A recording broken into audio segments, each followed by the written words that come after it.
ओम शांति।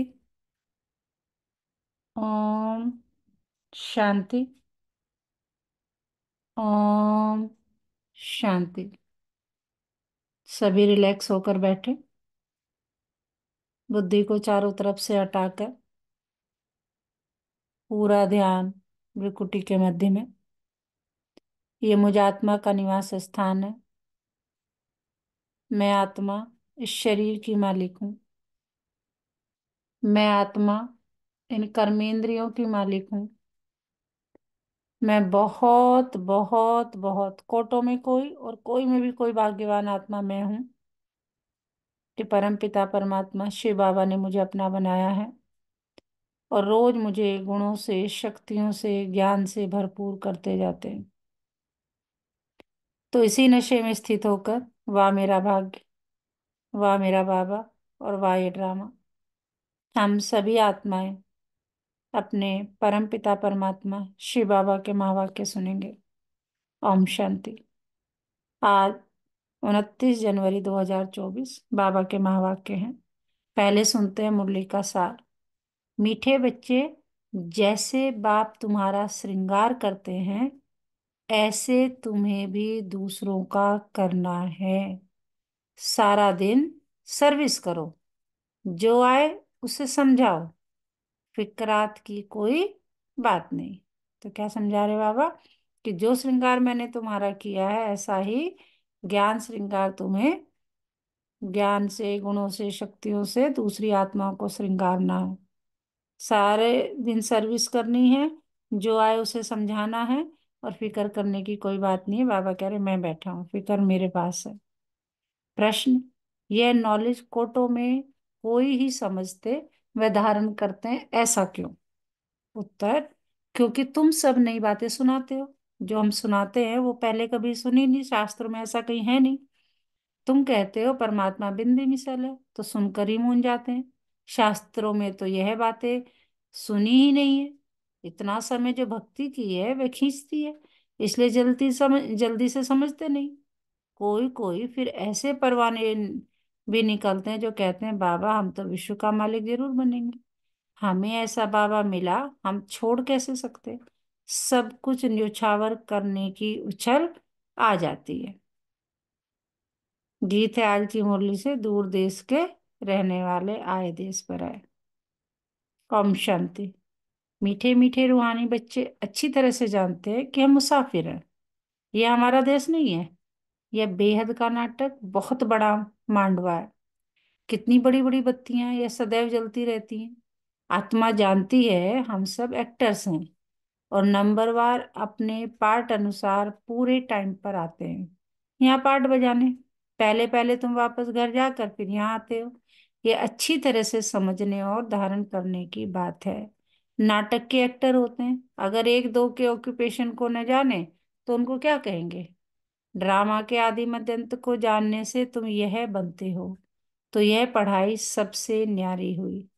बाप बीज रूप है, नॉलेजफुल है। जैसे वे कॉमन बीज और झाड़ होते हैं, उनको जानते हो ना।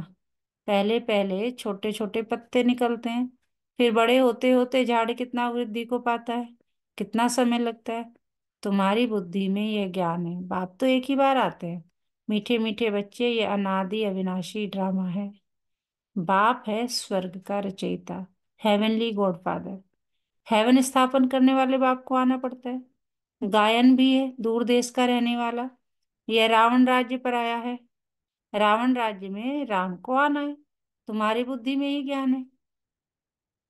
तो बाप समझाते हैं आत्माओं को कि तुम सब मुसाफिर हो, इकट्ठे तो पाठ बजाने नहीं आएंगे। तुमको मालूम है सबसे पहले होते हैं कौन? देवताएं। उस समय और कोई नहीं थे, बहुत थोड़े होते हैं, फिर वृद्धि को पाते हैं। सतयुग में क्या है? देवता है, जो कि बहुत थोड़े होते हैं, 9 लाख है ना। तुम आत्माएं शरीर छोड़ सब वहां आती हो। यह बाप ने ही बुद्धि दी है। तुम आत्माओं को अब नॉलेज मिली है। हम बीज और झाड़ के आदि मध्य अंत को जानते हैं। बीज ऊपर है, नीचे सारा झाड़ फैला हुआ है। अभी झाड़ पूरा ही जड़ जड़ीभूत है। तुम बच्चे इस झाड़ के आदि मध्य अंत को जान गए हो। आगे ऋषि मुनियों से पूछते थे कि रचता और रचना के आदि मध्य अंत को जानते हो? तो नीति नीति कह देते थे, जबकि वह भी नहीं जानते तो परंपरा से कैसे हो सकता। यह सब बातें अच्छी तरह से धारण करनी है, भूलना नहीं है। पढ़ाई तो पढ़नी है, पढ़ाई और योग बल से ही तुम पद पाते हो। पवित्र भी जरूर बनना है, सिवाय बाप के और कोई पवित्र बना न सके। विनाशी धन दान करते हो तो राजाई कुल में अथवा अच्छे कुल में जन्म लेते हैं। तुम बच्चों को बहुत बड़े घर में जन्म मिलता है, नई दुनिया तो बहुत छोटी होती है। सतयुग में देवताओं का जैसे एक गांव है। शुरू में बॉम्बे कितनी छोटी थी, अब देखो कितनी कितनी वृद्धि को पाया है। आत्माएं सब अपना पार्ट बजाती है, सब मुसाफिर हैं। बाप एक ही बार का मुसाफिर है, हो तुम भी एक ही बार के मुसाफिर। तुम भी एक ही बार आते हो, फिर पुनर्जन्म लेते पार्ट बजाते ही रहते हो। अभी तुम अमरलोक में जाने के लिए अमर कथा सुनते हो, जिससे 21 जन्म ऊंच पद पाते हो। 21 पीढ़ी कहते हैं ना, पीढ़ी अर्थात बुढ़ापे तक। फिर दूसरा शरीर आप ही लेंगे, अकाले मृत्यु नहीं होगा। वह है ही अमरलोक, काल का नाम नहीं, अचानक मृत्यु होती नहीं। तुम एक शरीर छोड़ दूसरा लेते हो, दुख की कोई बात नहीं। सर्प को दुख होता होगा क्या, और ही खुशी होती होगी। अभी तुमको आत्मा का ज्ञान मिलता है, आत्मा ही सब कुछ करती है, आत्मा में ही बुद्धि है। शरीर तो बिल्कुल अलग है, उनमें आत्मा न होती तो शरीर चल न सके। कैसे शरीर बनता है, आत्मा कैसे प्रवेश करती है, हर चीज वंडरफुल है। बाप कहते हैं मीठे मीठे बच्चे, तुम्हारा स्वर्ग है वंडरफुल वर्ल्ड। रावण राज्य में 7 वंडर्स दिखाते हैं, राम राज्य में बाप का एक ही वंडर है, स्वर्ग, जो आधा कल्प कायम रहता है। मनुष्यों ने देखा भी नहीं, तो भी सबके मुख से स्वर्ग नाम जरूर निकलता है। अभी तुम बुद्धि से जानते हो, कोई कोई ने साक्षात्कार भी किया है। बाबा ने भी विनाश और अपनी राजधानी देखी, अर्जुन को भी साक्षात्कार में दिखाया है। अब बरोबर यह है गीता एपिसोड। बाबा बतलाते हैं कि बच्चे यह है पुरुषोत्तम संगम युग, जबकि मैं आकर तुम बच्चों को राजयोग सिखाता हूँ और इतना ऊंच बनाता हूँ। दुनिया में इन बातों को कोई नहीं जानते। तुम बहुत मौज से रहते हो। यहाँ मनुष्य मरते हैं तो दीपक जगाते हैं कि आत्मा को अंधियारा न हो। सतयुग में ऐसी बातें नहीं होती। सतयुग में सब आत्माओं का दीपक जगा रहता है, घर घर में सोच रहा होता है। यहाँ फिर मनुष्य घर घर में बत्तियां जलाते हैं। बाप कहते हैं इन सब बातों को अच्छी तरह बुद्धि में धारण करना है। बाप और राजधानी को याद करते रहो। तुम जानते हो इतना समय हमने राजाई की, जो बहुत समय के बिछड़े हुए हैं उन्हों से ही बाप बात करते हैं, पढ़ाते हैं। बच्चे जानते हैं इस समय की बातों के ही त्योहार मनाते हैं। शिव जयंती भारत में ही मनाते हैं।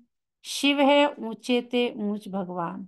वह भारत में कैसे आते हैं, उसने खुद बताया कि मुझे प्रकृति का आधार लेकर आना पड़ता है, तब तो बोलते हैं, नहीं तो बच्चों को ज्ञान श्रृंगार कैसे कराएं। अब तुम्हारा श्रृंगार हो रहा है, तुम फिर दूसरों का करा रहे हो मनुष्य से देवता बनाने का। यह है बहुत सहज, परंतु मनुष्यों की बुद्धि ऐसी डल हो गई है जो कुछ भी समझते नहीं, टाइम लेते हैं। तुम प्रदर्शनी में सब बातें समझाते हो, जो आया जैसे समझाया सब ड्रामा, फिकरात की कोई बात नहीं। बच्चे कहते हैं बाबा माथा बहुत मारते हैं, निकलता कोटों में कोई है, सो तो होगा। तुम कहते हो परमात्मा बिंदी है, शास्त्रों में ऐसी बात है नहीं, इसलिए मूंज पड़ते हैं। बाबा कह रहे नई बात सुनते हैं तो मूंज जाते हैं। तुम भी पहले नहीं मानते थे, बाबा कह रहे तुम भी तो ऐसे ही थे, तुम भी नहीं मानते थे इन बातों को। कोई कोई को 2 वर्ष भी समझने में लगे, चले जाते हैं फिर आते हैं। इतना सहज भक्ति छूटती नहीं है, वे अपनी ओर खींचती है। यह भी ड्रामा में पार्ट है, सिवाय तुम ब्राह्मणों के और कोई नहीं जानते। विराट रूप का भी अर्थ समझा है, यह है तुम्हारी बाजोली। तुम चक्र लगाते हो, इनको विराट नाटक कहा जाता है, इनका भी तुमको ज्ञान है। उन कॉलेजों में तो क्या क्या पढ़ते रहते हैं, यहाँ वह बात नहीं। साइंस वृद्धि को पाती रहती है, उनसे विनाश होना हो। अभी भल तुम समझाएंगे, परंतु विरला कोई मिलेगा जो कहेगा यह तो बहुत अच्छी बात है, यह तो रोज समझाना चाहिए, कितना भी काम हो। परंतु कहेंगे हमको तो बाबा से वर्षा जरूर लेना है, यह तो अथाह अनगिनत कमाई है। बाबा कहते हैं बच्चे मेरी बुद्धि में सारे झाड़ की नॉलेज है, सो अभी तुम भी समझ रहे हो? बाप जो समझाते हैं बहुत एक्यूरेट है, एक सेकंड ने मिले दूसरे से। कितनी महीनता है। तुमने कितने चक्र लगाए हैं, ये ड्रामा जो मिसल चलता है। एक ही चक्र को 5,000 वर्ष लगते हैं। उसमें सारा खेल चलता है। उनको ही जानना है। वहां गायें भी फर्स्ट क्लास होंगी। जैसे आपका पद वैसा फर्नीचर वैसा मकान भबका होता है। खुशी भी आत्मा को ही होती है। हमारी आत्मा तृप्त हुई। तृप्त परमात्मा तो नहीं कहा जाता है, कहेंगे तुम्हारी आत्मा तृप्त हुई। हाँ बाबा तृप्त हुई। तो यह सब खेल चलता आया है। बाप जो समझाते हैं यह भी ड्रामा का खेल है। अब बाप तुमको क्या करते हैं, रिजेनुएट करते हैं। तुम्हारी कायाकल्प वृक्ष समान बन जाती है। नाम ही है अमरलोक। आत्मा भी अमर है, काल खा ना सके। बाबा तुम्हारी आत्माओं से बात करते हैं। अकाल आत्मा जो इस तख्त पर बैठी है उनसे बात करते हैं। आत्मा इन कानों से सुनती है। हम आत्माओं को ही बाप पढ़ाने आए हैं। बाप की दृष्टि हमेशा आत्माओं पर रहती है। तुमको भी बाप समझाते हैं हमेशा भाई भाई की दृष्टि रखो। भाई से हम बात करते हैं फिर क्रिमिनल दृष्टि न जाए। यह प्रैक्टिस बहुत अच्छी चाहिए। हम आत्मा है, हमने इतने जन्म ले पाठ बजाया है। हम पुण्य आत्मा थे, हम ही पवित्र आत्मा बने हैं। सोने में भी खाद पड़ती है। जो आत्माएं पिछाड़ी को आएंगी उनको क्या कहेंगे, कुछ परसेंट सोने का होगा। भल पवित्र होकर जाते हैं परंतु पावर तो कम है ना। एक दो जन्म करके लिया, इससे क्या हुआ। बाबा जो मुरली चलाते हैं वह है खजाना। जब तक बाप दे तब तक तुम बाप को याद करते रहो। याद से ही तुम एवर हेल्दी बनते हो। चुप होकर बैठने से भी बहुत फायदा है, मनमना भाव। इसका अर्थ भी कोई नहीं जानते, बाप ही हर बात का अर्थ समझाते हैं। यहाँ तो है अनर्थ। सबसे बड़ा अनर्थ है एक दो पर काम कटारी चलाना, जिससे आदि मध्य अंत दुख पाते हैं। सबसे छीछी हिंसा यह है, इसलिए इसको नरक कहा जाता है। स्वर्ग और नरक का भी कोई अर्थ नहीं समझते। वह है नंबर वन, नरक है नंबर वन लास्ट। तुम जानते हो हम इस विश्व नाटक के एक्टर्स हैं। तुम नेति नेति नहीं कहेंगे। तुम श्रीमत से कितने अच्छे चित्र बनाते हो जो मनुष्य देखते ही खुश हो जाएं और सहज ही समझ जाएं। यह चित्र बनाना भी ड्रामा में नूंद है। पिछाड़ी को तुम याद में ही रहेंगे, सृष्टि चक्र भी बुद्धि में आ जाएगा। नई दुनिया कौन बनाता और पुरानी दुनिया कौन बनाते हैं, यह सब तुम ही जानते हो। सतो रजो तमो में सबको आना ही है। अभी है कलयुग। यह किसको पता नहीं है कि बाप आकर हमको स्वर्ग का मालिक बनाएंगे। किसके ख्याल में भी नहीं आता। तुमको तो अभी सारे सृष्टि के आदि मध्य अंत की नॉलेज है। रचयिता बाप इसमें बैठ समझाते हैं कि मैं तुम आत्माओं का बाप हूँ, बेहद का टीचर हूँ। यह संगम युग है, पुरुषोत्तम युग। सतयुग और कलयुग को पुरुषोत्तम नहीं कहेंगे, संगम पर ही तुम पुरुषोत्तम बनते हो। जब बाप आकर राजयोग सिखलाते हैं, दिन प्रतिदिन तुम बच्चों को समझाने में बहुत सहज होगा। झाड़ वृद्धि को पाता रहेगा। क्षमा पर बहुत परवाने आते हैं, फिदा होने। ऐसे बाप को कौन छोड़ेगा। कहेगा बाबा बस हम तो आपके पास ही बैठे रहें, यह सब कुछ आपका है। ऐसे ऊंच बाप को हम छोड़े क्यों। जोश बहुतों में आता है। बाबा से विश्व की बादशाही मिलती है तो हम छोड़कर क्यों जाएं। यहाँ तो हम स्वर्ग में बैठे हैं। यहाँ कोई काल भी नहीं आ सकता, परंतु बाप की सही मत लेनी पड़े। बाप कहेंगे ऐसे नहीं करना है। उछल तो आएगी परंतु ड्रामा में ऐसा नहीं है जो सब यहाँ बैठ जाएं। जोश आता जोश आता है क्योंकि जानते हैं सब कुछ खत्म होने वाला है। जिनका पार्ट है वह सुनते रहते हैं। बाप कहते हैं तुम LLB ICS पढ़ते हो, इनसे क्या मिलेगा। कल शरीर छूट जाए तो क्या मिलेगा, कुछ भी नहीं। वह है अविनाशी विद्या, यह है अविनाशी विद्या। जो अविनाशी बाप देते हैं। टाइम बहुत थोड़ा है। तमो प्रधान से सतो प्रधान इस जन्म में ही बनना है। टाइम इतना छोड़ा है कि हमें हम्म, तमो प्रधान से सतो प्रधान इस जन्म में ही बनना है। वह तो याद से ही बनेंगे।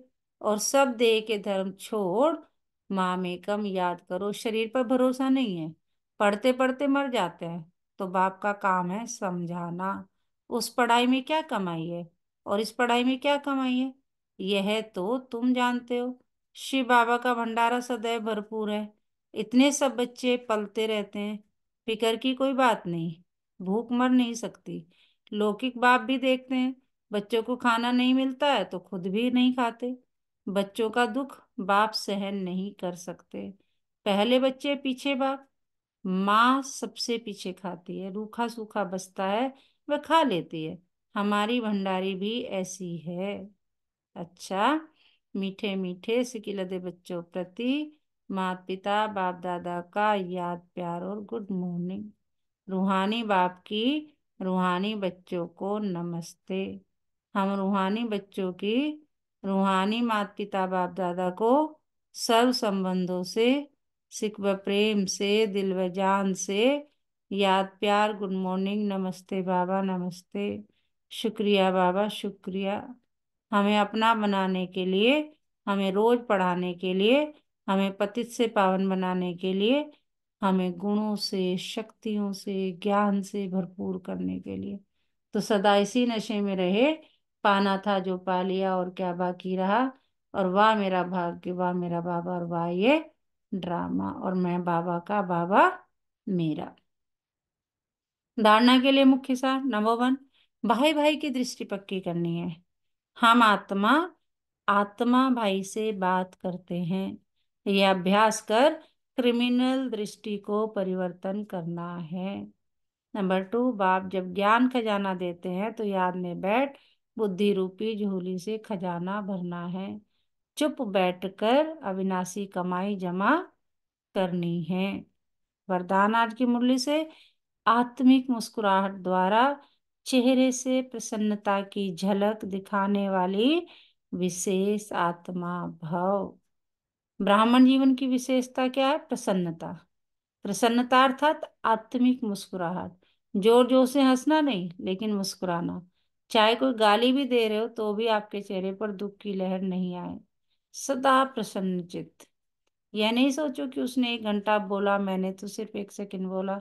सेकंड भी बोला या सोचा, शक्ल पर अप्रसन्नता आई तो फेल हो जाएंगे। 1 घंटा सहन किया, फिर गुब्बारे से गैस निकल गई। श्रेष्ठ जीवन के लक्ष्य वाली विशेष आत्मा ऐसे गैस के गुब्बारे नहीं बनती। स्लोगन, शीतल काया वाले योगी स्वयं शीतल बन दूसरों को शीतल दृष्टि से निहाल करते हैं।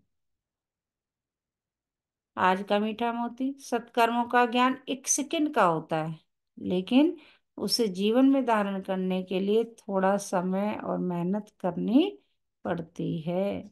धारणा के लिए मुख्य पॉइंट, भाई भाई की दृष्टि पक्की करनी है। ये सोच में रहना है कि आत्मा आत्मा भाई भाई। अव्यक्त साइलेंस द्वारा डबल लाइट फरिश्ता स्थिति का अनुभव करो। जैसे साइंस वाले रेत में भी अनाज पैदा कर देते हैं, ऐसे आप साइलेंस द्वारा धरनी का परिवर्तन करो। इसके लिए शुभ भावना संपन्न बनो। ब्रह्मा बाप को फॉलो करो। साइलेंस की शक्ति से किसी भी आत्मा की वृत्ति दृष्टि का परिवर्तन कर दो। जैसे क्रोध अज्ञान का शक्ति है, ऐसे ज्ञान की शक्ति शांति है, सहन शक्ति है।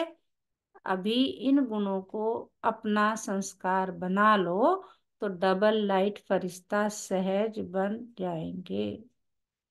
अच्छा, ओम शांति।